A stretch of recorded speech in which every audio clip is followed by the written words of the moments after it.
Hi folks, this is Dragon. Just trying out a new skill called bone carving, making basic implements such as awls, sewing needles, and hopefully advancing further into more complicated type bone carving instruments or tools and that sort of thing. What I've got here in front of me is what I did yesterday. I made a bone awl. It's about 2 inches long, made from beef bone, a leg bone, compliments of my dogs. Yes, I drove a pretty hard bargain to get that off them.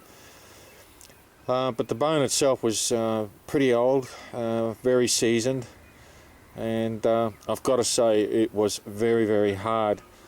Now the tools I used for this, it's not the ideal situation I wanted, but I could only use what I had at the time.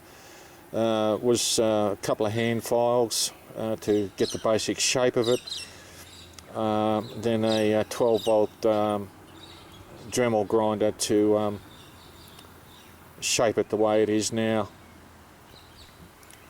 So I started off with a small project just to see how I went. Start off small. I'm hoping to do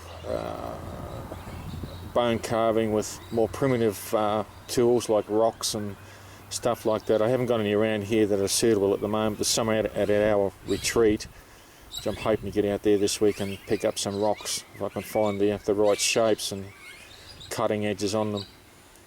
But basically, yeah, this is the bone awl. Not very long, you probably make longer ones. I tapered the end of it, so towards the bottom there, that's the point. I've tried it, it'll go through thick material, canvas, soft leather. I haven't tried on animal skin because I haven't got any at the moment. But the idea of the taper on the end there is that you can start off with a small hole, or just push in a bit harder and twist, and you can have a larger hole if you want to use things like thick sinew or rawhide, or even plant cordage. The little bit on the right hand side there with a slot in it, yesterday when I was testing it out, I thought, well, you know, some of this material can be a bit hard to punch a hole through, so it might help to twist it a bit. So I had a bit of bone fragment left over, and with a dremel drill just carved out that slot in there, which fits on the top. So it gives you a bit of a thumb grip to help twist and push through any thick material such as hide or something like that. So looks pretty crude, but it is functional. One thing I must emphasise, and I think Sir Jeff mentioned on the forum, that working with bone, you've got to have breathing protection so you don't breathe in the bone dust, and it does produce a lot of bone dust, even with the hand file I was using, and also eye protection too, particularly with the dremel, as I had one grinding stone shatter, and fortunately it missed me, but yes, you've got to have the right protection. So that's just a small awl, and I'll put the top on it, and you can have a better look at it. Okay folks, there it is. That's with the little handle on top, and just using a couple of fingers and your thumb gives you that extra support if you're trying to punch a hole through some pretty thick or tough material. You can see in the top there it's just slotted in. It's a little bit loose, but the idea is to push and twist like that. So that makes it a lot easier to punch it through. So that's my first attempt. It's a little bit crude. I honestly don't know how they did it back in the old days, because this bone is very, very hard. In fact, it chopped up a couple of the grinding wheels I had. So yeah, it's definitely a skill. I think that one day might come in handy in the absence of more modern type of needles and that sort of thing, steel stuff. So my next project is to make this sliver of bone into a bone needle. Now the problem I had was that, and I did speak to Lupe on the forum about how to cut or split bones, and he basically said, well, just hit it with something hard and let it splinter, which I did. So a lot of splinters weren't actually usable.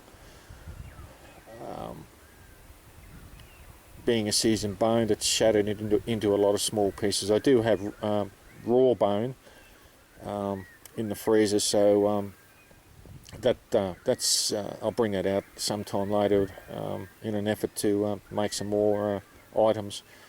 But this one here, basically, it's a good length for a needle. So,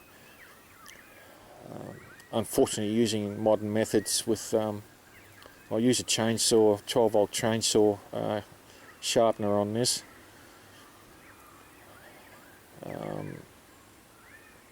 I found with using a file, one of the biggest problems is actually gripping these bone chips, and you've got to have a lot of strength in your fingers and your hands to grip them while you're filing it and grinding it and so on with a file, and I should imagine it'd be the same with rocks too. So anyway,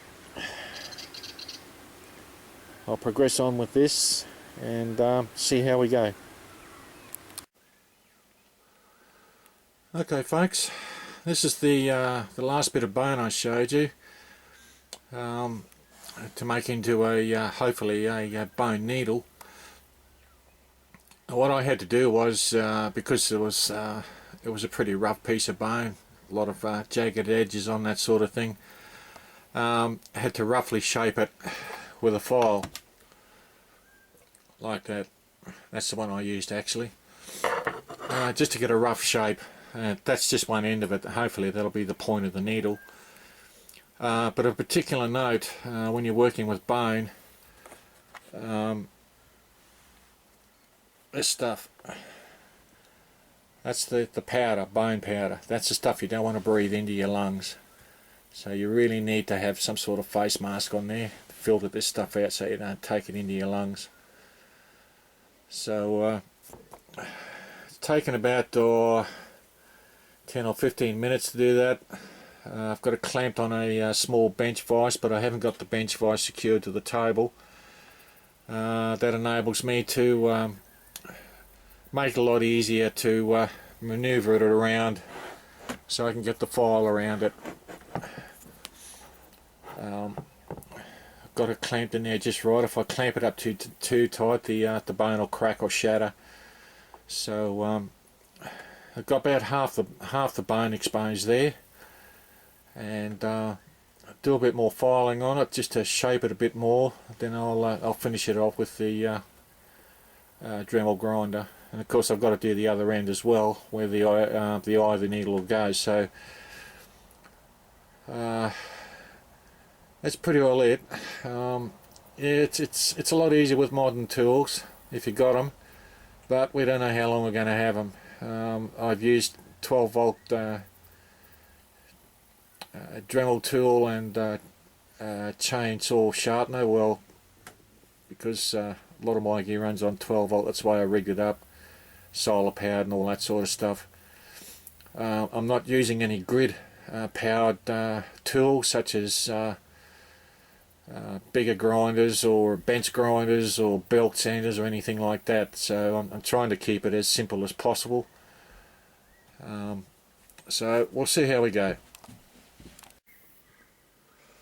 Okay folks, that's about another 15 minutes worth there, just grinding it down with the hand file. Now you can see there that it doesn't look too bad. probably could do with a bit more grinding to make it more circular in diameter, but it's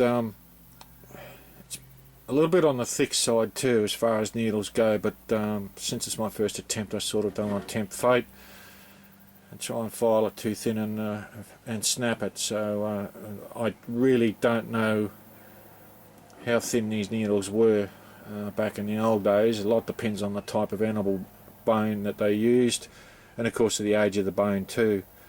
One thing I found with this particular bone I used was because it was so old and dried out, that it had a lot of flaws and cracks in it, and that's perhaps why it shattered the way it did. So that's another consideration you've got to look at too.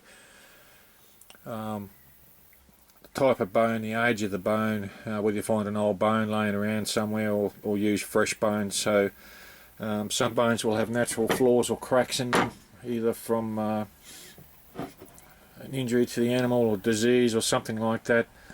So that can sometimes throw a real spanner in the works, particularly when you're trying to do some very fine filing or grinding on it. But I think at this point in time, I'm quite pleased with this first attempt, and it is my first attempt at making a bone needle. The tip on that is actually quite sharp. Could possibly make it a little sharper, I don't know, I might try that later. The beauty of this is that if you break the tip off, well, you can reshape it and sharpen it and grind it to put a new tip on it, you know, depending how much breaks off, of course. But anyway folks, now I'll attempt the other end where the eye of the needle's got to go. So I'll make the thickness of the entire needle, apart from the tip, fairly consistent, or as much as I can, and then put the drill an eye in it and see how we go from there. Okay folks, this gives you a better idea. Before I start on the other end, I just took it out of the bench vise.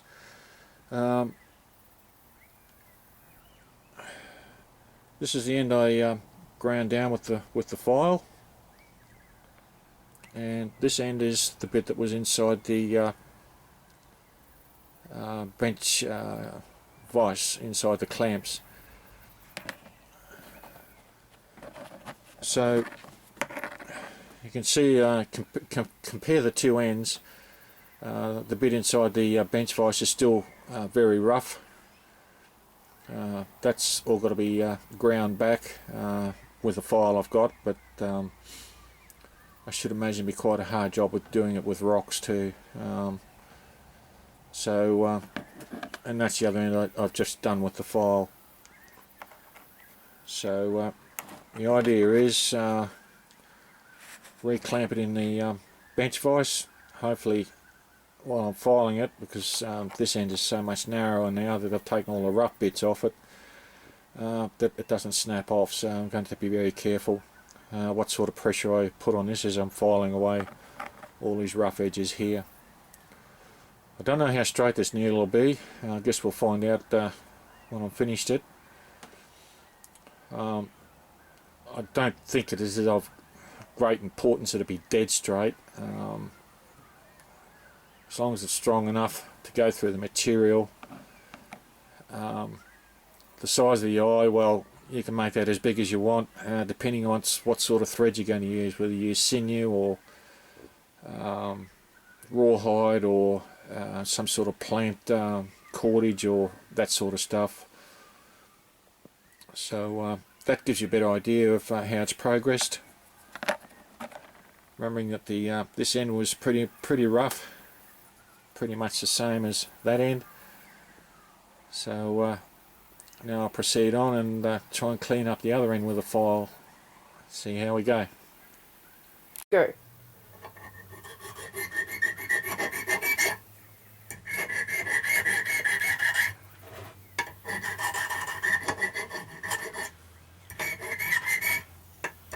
Well, that's the other end of the bone needle done.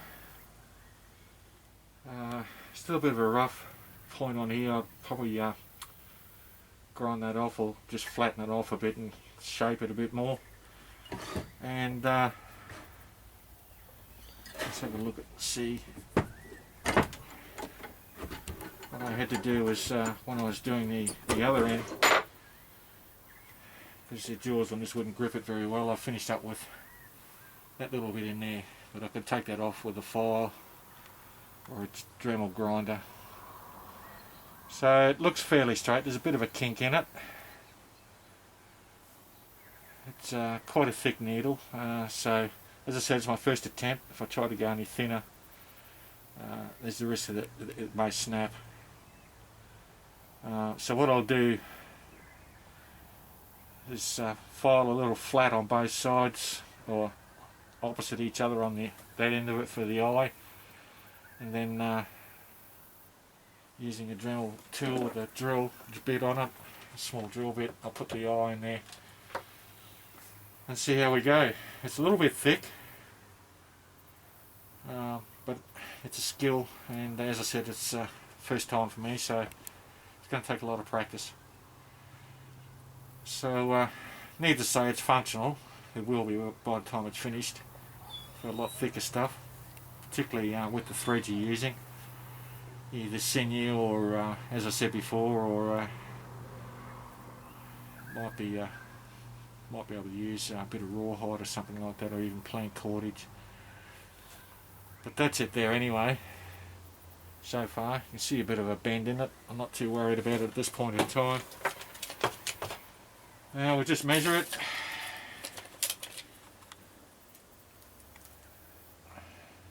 It's about nearly 2.5 inches long. You can make them a lot smaller than that if you want to, which I'll attempt when I get some more bone, just to hone the skills up a bit. So that's pretty well where we're at the moment, folks. It hasn't come up too bad actually. I'll just finish that bit off there, and then try and put an eye on it. That's the point there, that's the pointy bit, and we'll see where we go. If you notice, I'm wearing a mask for this bone dusk. I've got my glasses on for eye protection. This stuff you don't want to breathe into your lungs. Also when you start using the Dremel on it, it produces a lot of dust. It's very light dust, like talcum powder. It gets into the air, and I got a taste of it yesterday and it tastes bloody terrible. So anyway, we'll push on and give you another progress video when I fix this bit up here.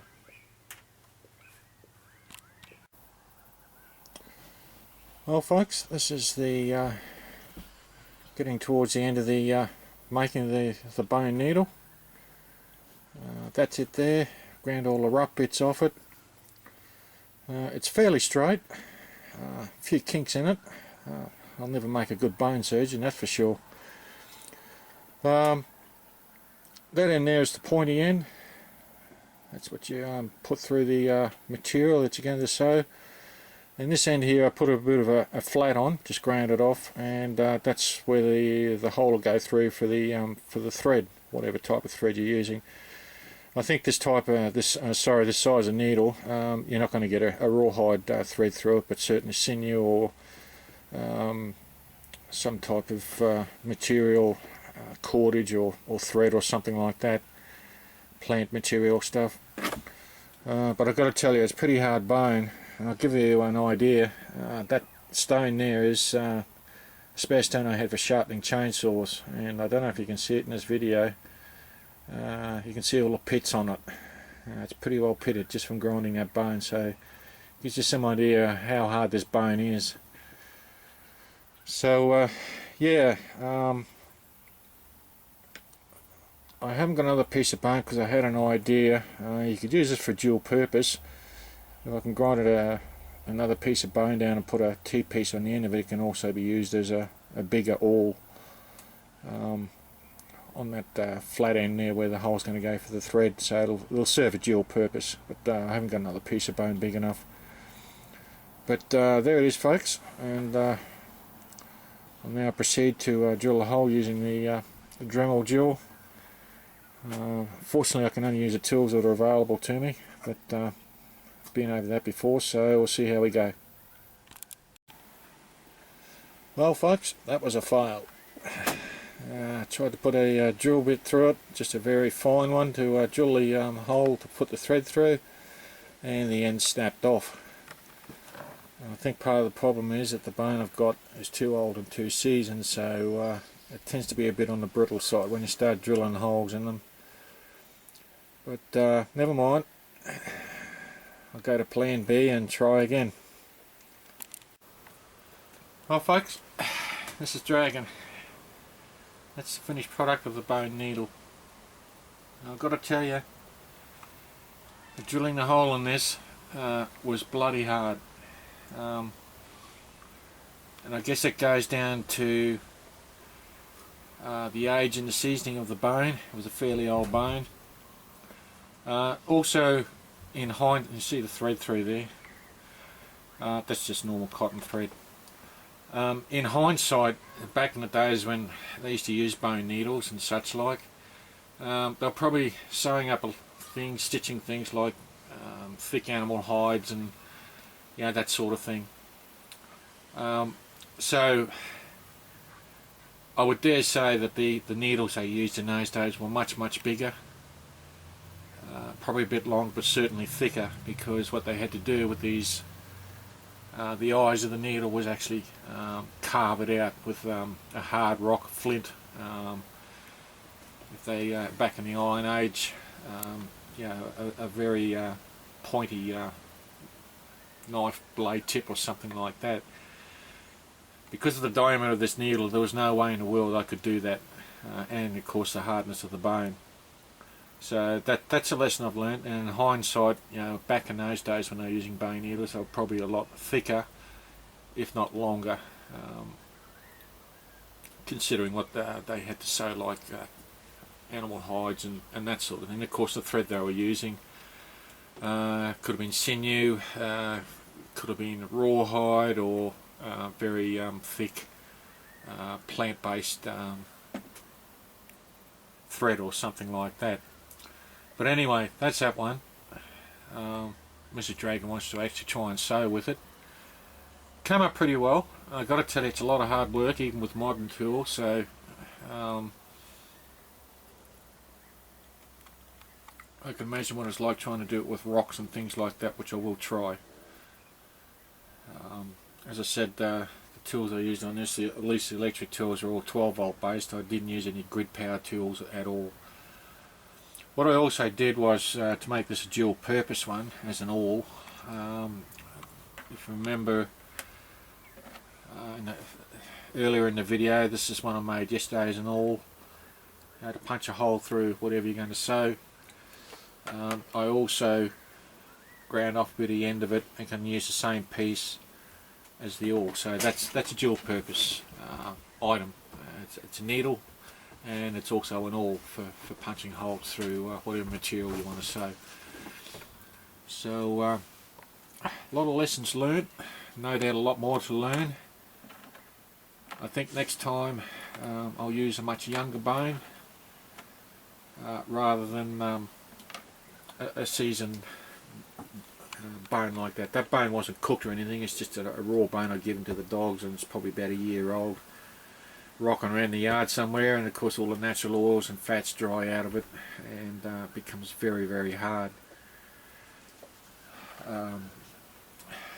The other thing too is that when you're grinding these bones, be that with files or these sorts of things, or even a rock, is that they do become quite hot.